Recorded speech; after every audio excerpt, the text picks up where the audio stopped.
Olá pessoal, está começando mais um Revista da Semana e hoje o programa tá bem legal, viu? Porque vamos ter um bate-papo sobre uma síndrome pouco conhecida, mas bem perigosa. Também iremos aprender uma nova dança de origem oriental e também iremos ter uma dica bem legal para as futuras mamães. Legal, né? Então roda a vinheta, William!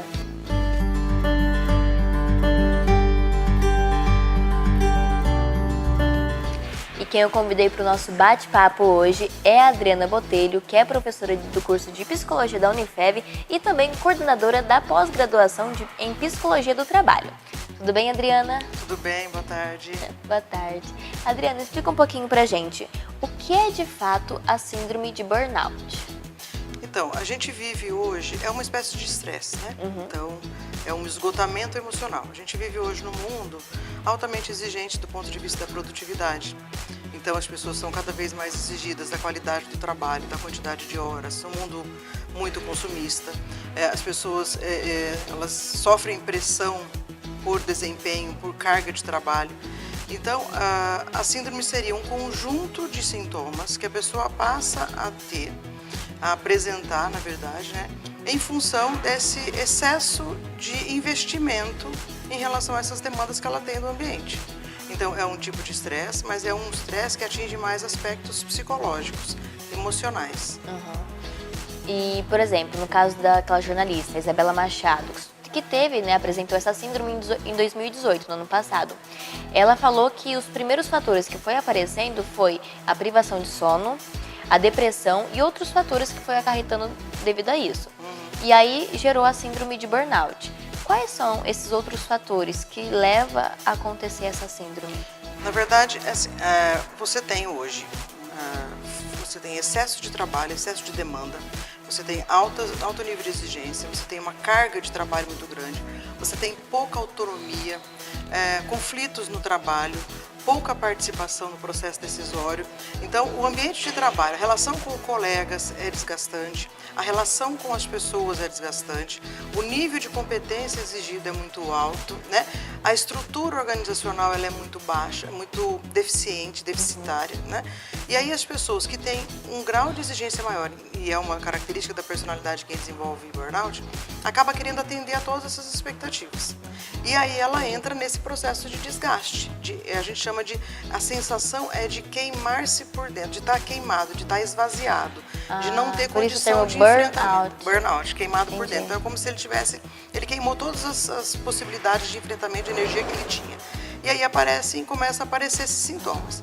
Como que se dá esse processo? Primeira coisa é a exaustão emocional. Caracteriza a síndrome essa exaustão emocional. Então as pessoas elas já não são mais as mesmas, elas estão exauridas emocionalmente, elas já não conseguem mais se manifestar e ela não se reconhece também. Então ela tem o que a gente chama de despersonalização. Então ela já não se reconhece mais como aquela pessoa que, mas antes eu dava conta e agora eu não dou mais, né? Então esse é um fator. E a outra coisa é a diminuição da capacidade de realização. Então as pessoas elas não se percebem mais com aquela capacidade de fazer as coisas. Na despersonalização tem um cinismo, tem uma distância. Então as pessoas começam a não mais ligar para o que o outro sente, pensa, vai acontecer. Na exaustão emocional, as pessoas ficam fadigadas, elas ficam irritadas, né? E aí começa a apresentar os sintomas, né? Então, o que você falou, a questão dos sintomas físicos, né? Então, começa a ter distúrbios gastrointestinais, começa a ter privação de sono, começa a ter queda de cabelo, começa a ter... Então, fisicamente, a pessoa ela fica exaurida, física, mas principalmente emocionalmente. Então, essa irritabilidade, essa impaciência de lidar com as coisas. Aí vem a questão da depressão, porque ela baixou todas as habilidades dela de lidar com essas demandas. Sim. Então, aparece depressão e, em alguns casos, até suicídio, né? No corpo, ele aparece, como eu falei, distúrbios gastrointestinais, tensão muscular, queda de cabelo, né? E aí vai acometendo a pessoa nesses aspectos também. E no comportamento, ela começa a ficar agressiva, irritada, né? Impaciente. Ela pode começar a adotar comportamentos de adição a álcool e drogas, ao fumo, né? Ela começa a usar estratégias de enfrentamento inadequadas, que a gente chama. Então, ao invés dela enfrentar as demandas que ela tem, ela começa a fugir. E aí ela começa a usar esse tipo de artifício para se livrar, né, dessas condições que ela está passando. Então, em linhas gerais, são essas 3 grandes questões. E para finalizar, como prevenir essa síndrome, sabe? Ou a pessoa, às vezes, que já tem, como cuidar, né, dela? Passa por questões, primeiro, as questões de saúde mesmo. Então, assim, questões, cuidado do seu corpo. Então, sono, né? Às vezes vai ter que ir para o psiquiatra ou vai ter para o médico para tomar o remédio, para conseguir sair. Por exemplo, está em depressão, está entrando em depressão, está depressivo, está ansioso. Então, cuidar das questões do corpo, alimentar-se. A questão do exercício físico é uma medida, né, para depressão e tal, mas para o burnout. Buscar atividades prazerosas.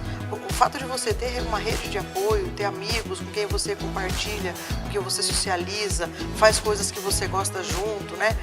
Resgatar um hobby que você tinha ou criar um hobby, né? Então, ter atividades além do trabalho. Muito obrigada, Adriana, pela explicação e também pela participação no nosso programa. E chegou a hora de sabermos as matérias que foram destaques no TV O Jornal dessa semana. Vamos lá?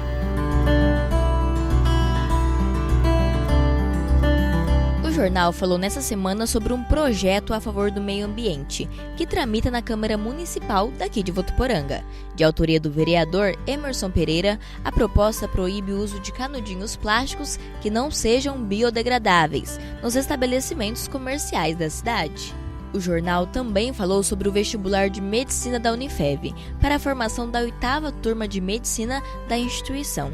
Mesmo com um clima de tensão para a prova, os vestibulandos foram recepcionados com muita festa pelos calouros. E teve mais atividade na instituição Unifev. Os alunos do Colégio Unifev participaram do primeiro festival de natação, que foi realizado lá no Complexo Poliesportivo. Vamos para um rápido intervalo agora, mas não sai daí porque daqui a pouco a gente volta e vamos ter uma dica bem interessante para as futuras mamães e também iremos aprender uma nova dança. Até já!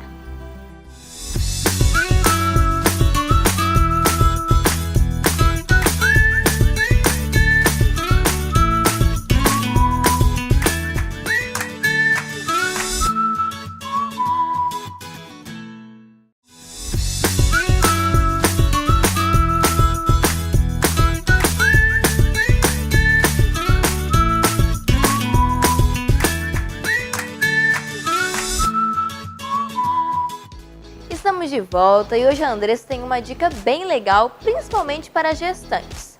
Tudo bem, Andressa? Explica mais sobre isso.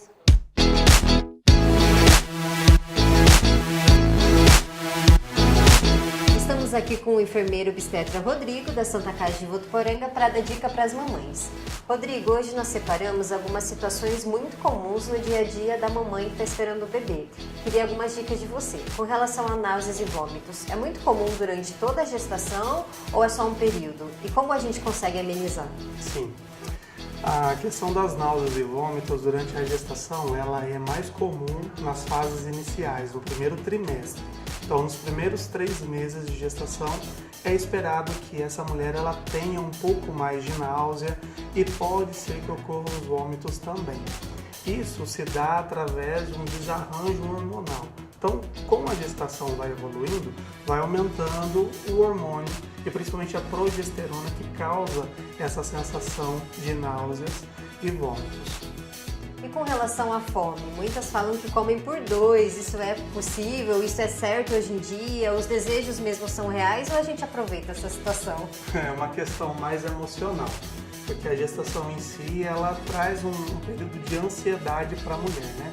Para a mulher, para a família, e se algum desarranjo familiar, alguma coisa que não estiver legal, alguma preocupação, essa gestante ela vai ficar um pouco mais ansiosa. E com isso ela pode recorrer à comida para estar satisfazendo, dando um pouquinho mais de prazer no seu dia a dia. Então não tem essa questão de fome duplicada, que tem que comer por 2, isso não existe e não é saudável. O que é bom é que a gestante tenha em mente sempre fazer o uso de uma alimentação saudável. Então, se ela estiver com uma fome um pouco mais acentuada, ao invés dela fazer uma ingestão de um alimento muito calórico, que ela dê preferência a frutas, a legumes, para que ela não venha exceder esse peso que já é esperado do aumento de peso corpóreo da gestação. Ela pode ultrapassar 12 quilos, né, de 9 a 12 quilos durante o período de gestação. Se ultrapassar de 12, aí seria risco para o bebê, para a mãe? Seria um pouquinho mais de fadiga e isso pode acarretar alguns problemas, como diabetes gestacional, um sobrepeso, inchaço nas pernas, aumento da pressão arterial. Então é bacana que ela mantenha esse peso, né? Ela pode comer de 3 em 3 horas. Com o aumento do útero, o estômago ele vai sofrer uma mudança de posição na cavidade abdominal e ele vai ficar um pouco mais espremido. Então, com isso, a gestante ela não vai conseguir fazer uma refeição completa de como ela estava acostumada. Então, ela vai, por si só, ter que fracionar essa refeição. Então, nesse fracionamento, ela pode ter esse espaçamento de 2, 3 horas e pode estar lançando mão de frutas e legumes entre os intervalos das refeições principais, para que ela também não venha a exceder esse ganho de peso. E com relação ao parto, a gente fala muito sobre parto nos nossos encontros de famílias grávidas. Eu escolhi pela cesárea, parto normal, tem como eu fazer um preparo antes, algum exercício para esse momento? Sim. O primeiro passo é a família, como a gente intitula o encontro de famílias grávidas, é um evento que mexe com toda a família. Então é necessário que a família, e principalmente a gestante, que é a protagonista de todo esse evento, que ela tenha muito bem definido aquilo que ela quer, começando na cabeça dela. Se ela optar por um parto normal, a primeira aceitação ela tem que acontecer na mente dela, porque ela sabe que ela vai entrar em trabalho de parto, que esse trabalho de parto ele pode ser prolongado, principalmente na primeira vez que a mulher entra em trabalho de parto, é um pouco maior esse tempo, então vai sofrer as dores da contração, só que nós não temos que ter a dor da contração atrelada ao sofrimento. Nós temos que entender que é um processo fisiológico, que o corpo de qualquer mulher ele é programado para ter um parto normal, então tem que ter primeiro essa aceitação. Durante a gestação, ela pode fazer exercícios físicos, sempre com indicação médica, para que não haja um risco, né? Mas que ela possa se movimentar. E durante o trabalho de parto, as primeiras dores, que ela venha se movimentar, uma dança, uma caminhada, não ficar parada, somente recebendo tendo as contrações, ela tem que se movimentar, porque o bebê ele se encaixa mais rápido, as contrações elas ficam mais intensas, em um menor espaço de tempo esse bebê já vai ter nascido, do que uma mulher mais passiva durante o trabalho de parto. Então, a movimentação corpórea, ela ajuda em muito durante o trabalho de parto. E se a mulher ela optar por uma cesárea, que isso seja bem definido, conversado com o médico. O interessante é que toda gestante entrasse em trabalho de parto primeiro, para depois ela ser encaminhada à cesárea, se ela optar por uma cesárea.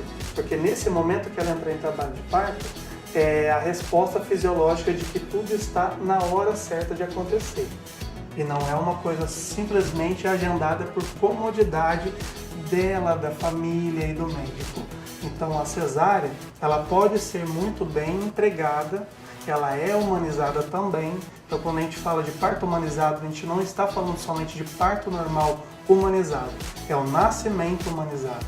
Então nós nos preocupamos muito aqui na Santa Casa de oferecer uma assistência qualificada e humanizada, e isso estende tanto ao parto normal quanto à cesárea. E só para fechar aqui o nosso assunto, que foi muito interessante e eu acho que esclarecedor, qual que é o tempo de gestação que é possível para uma cesárea? Tirar antes desse tempo vai prejudicar, vai ser risco para a mãe e para o bebê? Porque geralmente a gente ouve falar de pessoas que 37 semanas já querem fazer a cesárea, isso não é bacana, né? Isso, assim, a prematuridade ela se estende e vai até 36 semanas. Então, quando a gestante ela completa 37 semanas, ela já está apta para ter um trabalho de parto ou uma cesárea.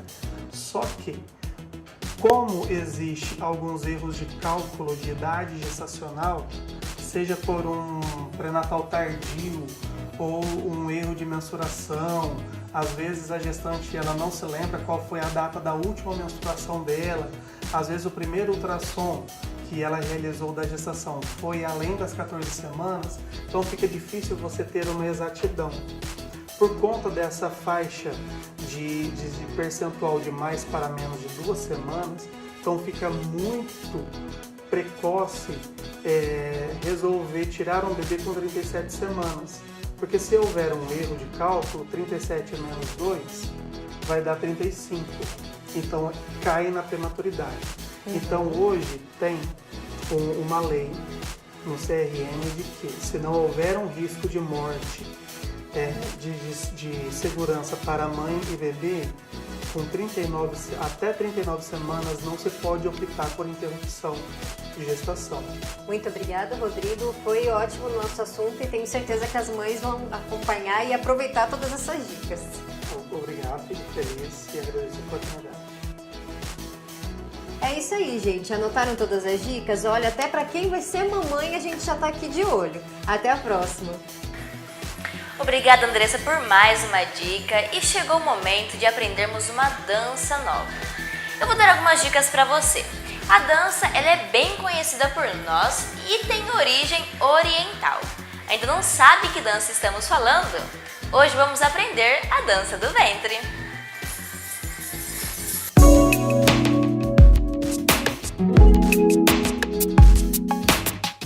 E quem eu convidei para nos ajudar nisso é a Simone Nogueira, que é professora de dança há 12 anos. Tudo bem, Simone? Olá, tudo bem?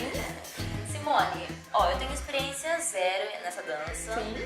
Me explica, existe alguma limitação? Todo mundo pode fazer? Como é que funciona? A priori, todos podem fazer a dança do ventre, exceto quem tem problemas de coluna, principalmente a parte lombar, bico de papagaio, alguma hérnia de disco, alguma coisa assim, uma limitação médica, né? Ou quem não quiser fazer. Legal, então vamos para os movimentos. Isso. Qual o primeiro? Vou te passar a postura básica. Nós mantemos o nosso ombro aberto, peitoral projetado, nós mantemos o nosso abdômen contraído e nosso bumbum encaixado. Então a minha lombar vai ficar sempre encaixada, meu joelho levemente solto, não agachado, mas solto, para você poder liberar o quadril, tá? Braços alongados, mais ou menos na altura dos seios, tá? Dedos fechadinhos. Vou te passar um movimento basiquinho chamado batida lateral, ok? Você vai transferir o peso do seu quadril para o lado e depois para o outro. Isso sempre tomando cuidado para não afetar o teu tronco, para ele não ficar mexendo. Então solta bem o quadril e lateral, lateral, lateral. Isso! Pode abaixar um pouquinho o seu braço, aí. Solta seu quadril como se ele fosse um pêndulo, para um lado, para o outro, para um lado, para o outro. Isso, muito bem. Essa daqui nós chamamos de batida lateral, ok? Tá. Um próximo movimento que todo mundo quer aprender na dança do ventre é um tremido, ou popularmente conhecido como shimmy, tá? Para isso eu vou deixar o meu joelho solto e vou alternar como se eu quisesse trocar o joelhinho, um para frente e um para trás. E deixo o meu quadril bem soltinho. Aí eu vou acelerar esse movimento, fazer ele bem curtinho e rapidinho. Aí já tá tremendo. Shakira Já que tá segura, fazendo né? bem rapidinho, tomando cuidado com o tronco e com os braços para manter ele alongadinho. Isso, esse é um X. Ai, que legal. Gostou? Gostei. Batida lateral. 1, 2, 3, 4, 5, 6, 7 e 8. Shimmy. Mãozinha aberta. A postura, nunca esquecer da postura. Quer pegar uma mãozinha? Fazer uma mãozinha, vamos parar então. Como você está começando, às vezes confunde, né? E não dá para prestar atenção em dois movimentos ao mesmo tempo, porque a dança do ventre trabalha muito a coordenação motora, tá? E muita gente chega para mim e fala, sou zero em coordenação motora. Então a gente tem que treinar, tá? Porque a dança do ventre trabalha com dissociação corporal. Às vezes eu tô fazendo um movimento lento em cima e tô tremendo embaixo. Tô fazendo um movimento de braço em cima e tô tremendo embaixo. Tô fazendo uma batida em cima e o braço. Então, isso trabalha demais a postura, coordenação motora e nós trabalhamos, a dança do ventre em si trabalha toda a musculatura do corpo, tá? Não é só. Então a mãozinha, geralmente nós vamos fazer o seguinte, imagina que na sua frente tem uma parede, certo? Vamos começar com a mãozinha direita. Você vai trabalhar o pulso. Imagina que sua mão é um pincel. Você vai passar a tinta na parede com um pincel, evitando mexer muito o braço, somente a mãozinha, bem leve. Esse é um dos movimentos da mãozinha. Isso. Posso te ajudar? Pode. Aqui, mantém. Aí você vai pintar, deixa o dedão escondido, pinta a parede. É um movimento de pulso. Você desce com os dedos esticados e sobe com eles relaxados. Esticados, relaxados. Esticados, relaxados. Quer tentar com as duas? Coloca a mãozinha aqui e vamos pintar a parede. Estica, relaxa. Estica, relaxa. Estica, relaxa. Olha que legal. Nós temos também o movimento rotatório. Você vai esticar para fora, relaxar para dentro. Estica para fora, relaxa para dentro. Estica para fora, relaxa para dentro. Isso. Consegue fazer isso com a batida lateral? 1, 2, 3. 1, 2. Aqui tem que ser devagar, lá embaixo tá batida. Só acelerar. Isso. Vamos certo. 1, 2. E o time? Como é que você faz isso? Outro movimentinho também que é básico. Nós colocamos a pontinha do pé para fora, calcanhar e joelho para dentro. Isso. E a perna base vai ficar soltinha. Vou encaixar o quadril sempre, guardar o bumbum, abrir o peitoral, alonguei a mãozinha. E eu vou, com a minha musculatura da cintura, eu vou puxar o meu quadril e soltar. Levantou, desce. Eu vou bater para baixo, ó. 1, 2, 1, 2, 1, 2. Rapidinho. 1, 2, 1, 2, 1, 2. Aí. Parece uma dança fácil, mas não é. Aí eu falo que cada pessoa tem um tempo de aprendizagem. Muitas pessoas chegam em mim e falam assim, tem um tempo determinado para aprender, quanto tempo eu fico boa? Eu falo, olha, isso depende muito, depende da sua consciência corporal, do seu alongamento, depende da sua flexibilidade, depende do seu entendimento do pulso, do seu conhecimento, né, do corpo, que a gente... Você aprendeu a mãozinha, também movimento rotatório, que você pode trabalhar aberto. Você aprendeu o camelo, você pode trabalhar a mãozinha com o camelo. A mão pode ser trabalhada com qualquer passo. Depende do que, tá? Como você vai fazer. Legal, gostei de aprender, viu, Simone? Muito obrigada pelas dicas. Imagina, eu que agradeço a oportunidade de mostrar um pouquinho da dança do ventre, tá, gente? Gente, não é difícil, viu? É um pouquinho, tem alguns passos que são difíceis, mas não são impossíveis. O Revista da Semana fica por aqui. Eu espero muito